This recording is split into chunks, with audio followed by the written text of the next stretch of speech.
Sebagai makhluk hidup, kita selalu mencari sesuatu yang instan. Buat apa menunggu yang lama di mana di depan kita ada yang cepat? Uniknya, saat kita selalu mengambil jalan yang instan, kita berasa hampa. Kosong, tidak ada isi. Tapi saat kita mendapatkan sesuatu yang lama, kita penuh. Pilih mana? Pilihan sulit hidup mudah, pilihan mudah hidup susah. Langit, bisa kakak turunkan hujan dengan uang? Aku ingin kaya tanpa bekerja. Iya, aku kerja.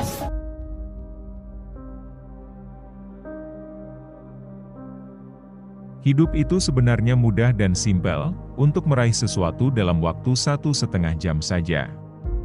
Apa yang sebenarnya kalian cari di sini? Seorang anak berkata, andai aku sudah dewasa. Pemuda berkata, andai saja aku kembali kecil. Orang tua berkata, andai saja masa muda kembali lagi. Orang yang telah menikah berkata, andai saja aku kembali pada masa lajang. Dan orang yang lajang berkata, andai saja aku telah menikah.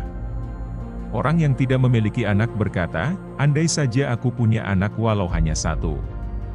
Orang yang memiliki banyak anak berkata, andai aku tidak memiliki banyak anak. Orang yang telah menikah dengan satu perempuan menginginkan, andai aku bisa menikah lagi. Orang yang telah menikah dengan lebih dari satu perempuan menginginkan, andai aku hanya beristri satu. Apa yang kalian cari? Lalu, jika semua yang kita inginkan terpenuhi, apakah kita yakin akan berhenti dari keinginan? Bukan karena hari ini indah sehingga membuat kita bahagia, akan tetapi karena kita bahagia, maka semua hari kita akan indah. Bukan karena ada rintangan yang menyebabkan kita optimis, akan tetapi karena kita optimis, maka tidak akan ada rintangan. Bukan karena kemudahan yang membuat kita yakin, akan tapi karena kita yakin, maka tidak akan ada kesulitan. Bukan karena kebaikan yang membuat kita tersenyum, akan tetapi karena kita tersenyum, maka semua akan baik. Bukan karena kegagalan yang membuat kita takut, akan tetapi karena kita takut, maka akan gagal. Bukan karena kekayaan yang mendorong kita bersedekah, akan tetapi karena kita bersedekah, maka kita akan kaya. Bukan karena pernikahan yang mengharuskan kita faham tanggung jawab, akan tetapi karena kita faham tanggung jawab, maka akan dipertemukan jodoh kita. Tidak ada hari yang menyulitkan, kecuali kita sendiri yang membuat sulit. Sesungguhnya di dalam kesulitan itu ada kemudahan. Jika ada orang yang berkata, terkadang sesuatu yang mudah itu juga membawa kesulitan. Maka saya meragukan kondisi orang yang berkata seperti itu. Ada beberapa aspek yang perlu kita cermati ketika mendengar seseorang berkata, terkadang sesuatu yang mudah itu membawa kita kepada hal yang sulit. Perhatikan baik-baik, jika seseorang telah mendapatkan kemudahan, seharusnya dia bersyukur dan selayaknya untuk menjaga. Dan ini mustahil akan mendatangkan kesulitan kecuali dalam beberapa kondisi berikut ini, bisa jadi dia menggunakan cara yang salah, atau dia tidak bisa memelihara kemudahan itu. Dalam sebuah contoh tentang keinginan seseorang mendapatkan sesuatu yang mudah akan tetapi dengan cara yang salah, maka dia telah memangkas sebuah jalan. Ketika seseorang memangkas jalan atau memilih cara instan, maka dia tidak akan tahu secara detail hal apa yang telah terlewatkan. Dia tidak akan bisa mempelajari hal-hal yang membawanya kepada hasil. Dan justru, hasil secara instan itulah yang akan membawa dampak kesulitan bagi dia di kemudian hari. Orang-orang yang memangkas jalan itu dipastikan tidak akan bisa mengambil pelajaran dalam setiap prosesnya, memeliharanya, dan cenderung memiliki sifat serakah. Keserakahan itulah yang akan menghancurkan kemudahan yang telah didapatkan. Keserakahan itu yang menyebabkan manusia kehilangan kemanusiaannya. Karena dengan keserakahan, manusia bisa menjadi manipulatif, rakus, tamak.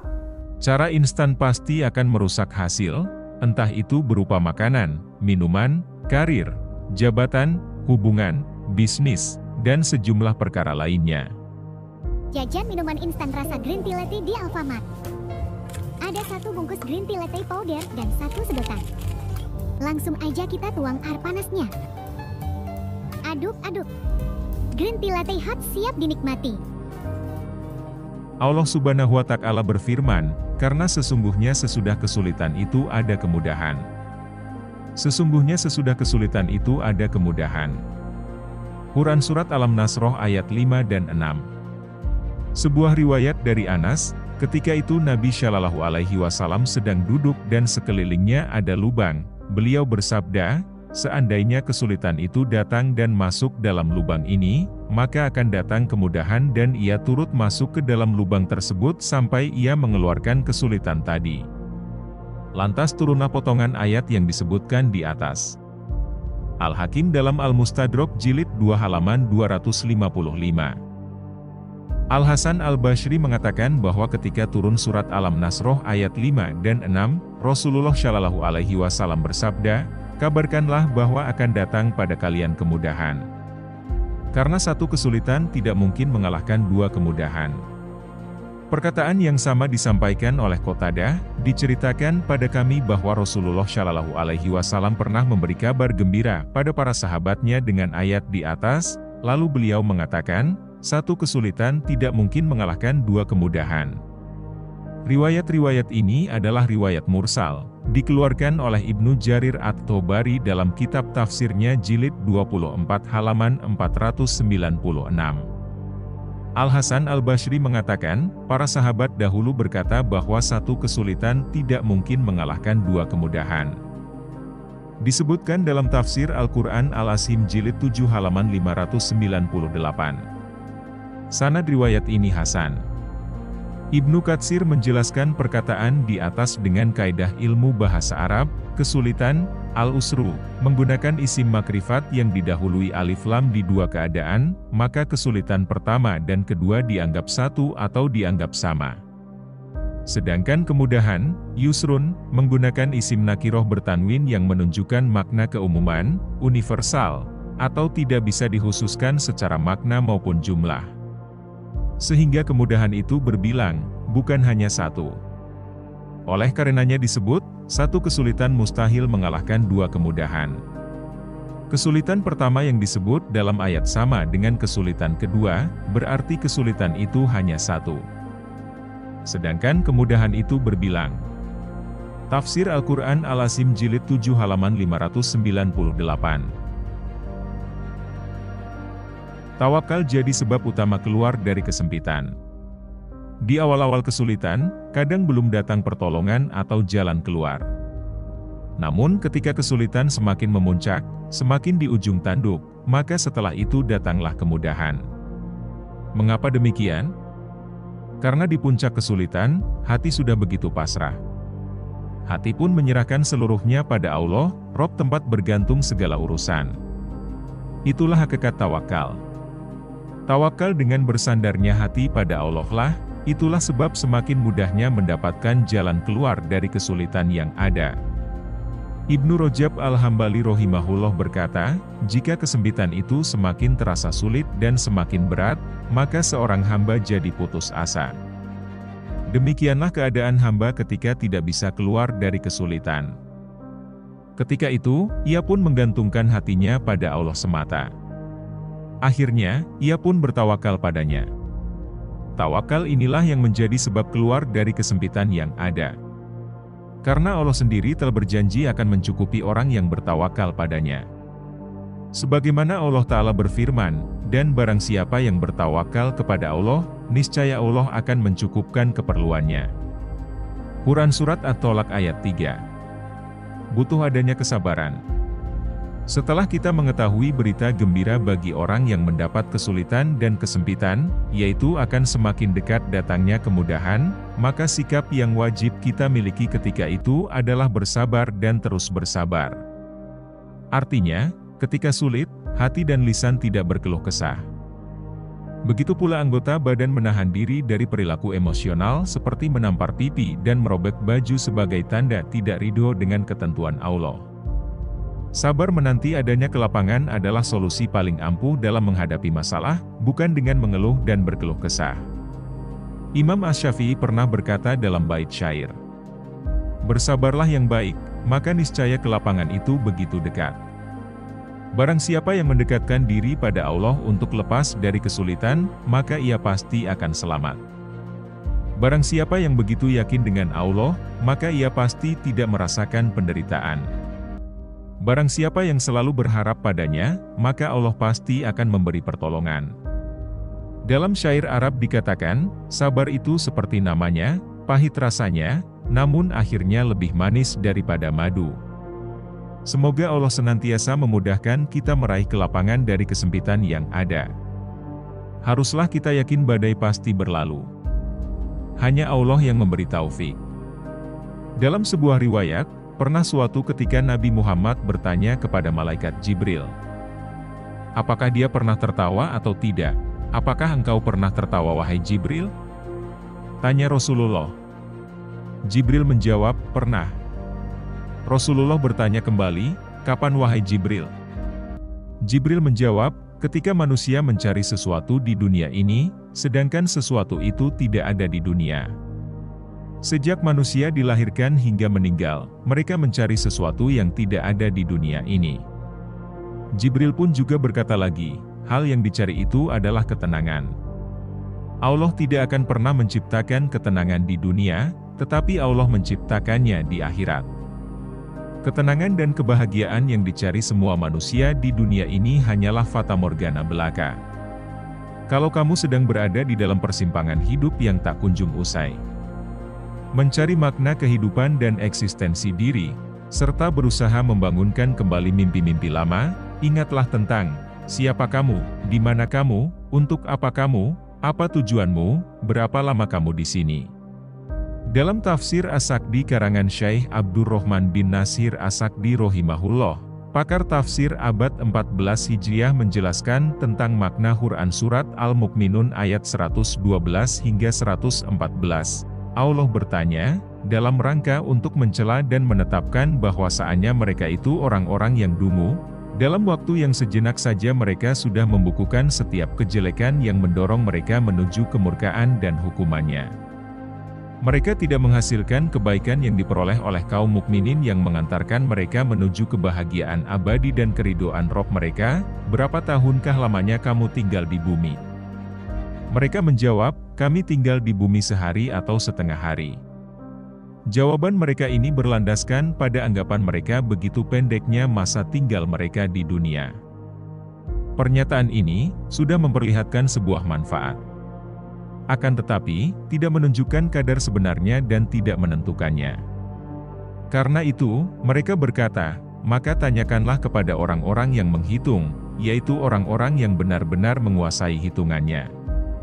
Adapun mereka, berada dalam kesibukan yang sangat merepotkan dan siksa yang melupakan tentang hitungannya. Maka Allah berkata kepada mereka, kamu tidak tinggal di bumi melainkan sebentar saja, baik kalian telah menetapkan jangkanya atau tidak. Masih banyak riwayat-riwayat yang memberikan gambaran tentang kehidupan dunia ini yang terlalu singkat, bahkan jelas-jelas hina di mata Allah. Tapi, kenapa kita berpikir keras untuk memperjuangkan sesuatu yang sifatnya fana dan hanya main-main saja? Jika satu hari di akhirat sama dengan 1000 tahun di dunia. Dari Abu Hurairah, Rasulullah Shallallahu Alaihi Wasallam bersabda, orang beriman yang miskin akan masuk surga sebelum orang-orang kaya yaitu lebih dulu setengah hari, yang sama dengan 500 tahun. Hair Ibnu Majah nomor 4122 dan Tirmidzi nomor 2353. Al-Hafiz Abu Thohir mengatakan bahwa sanad hadits ini hasan. Sebagaimana yang Allah Ta'ala sebutkan, sesungguhnya sehari di sisi Tuhanmu adalah seperti 1000 tahun menurut perhitunganmu. Quran Surat Al-Hajj, 47. Oleh karenanya, setengah hari di akhirat sama dengan 500 tahun di dunia. Tentang berapa lama manusia hidup di dunia, bila mengambil patokan usia Rasulullah 63 tahun, dan 24 jam itu sama dengan 1000 tahun, maka dengan usia 63 tahun manusia berarti hanya hidup 1,5 jam saja berdasar satuan waktu akhirat. 1000 tahun di dunia 1 hari di akhirat. 500 tahun di dunia 12 jam di akhirat. 250 tahun di dunia 6 jam di akhirat. 125 tahun di dunia 3 jam di akhirat. 62,5 tahun di dunia, 1,5 jam di akhirat. Betapa sebentarnya. Kalau direnungkan, memang benar betapa cepatnya waktu berlalu. Masa-masa sekolah dasar, SMP, SMA, kuliah, sampai memiliki keluarga, kemudian menjadi tua dan mati, sungguh sangat cepat. Adapun firman Allah Ta'ala, dalam sehari yang kadarnya 50.000 tahun. Quran Surat Al-Ma'arij ayat 4. Ayat ini menunjukkan penghususan dari maksud umum yang sebelumnya disebutkan atau dipahami bahwa waktu tersebut begitu lama bagi orang-orang kafir. Itulah kesulitan yang dihadapi orang-orang kafir.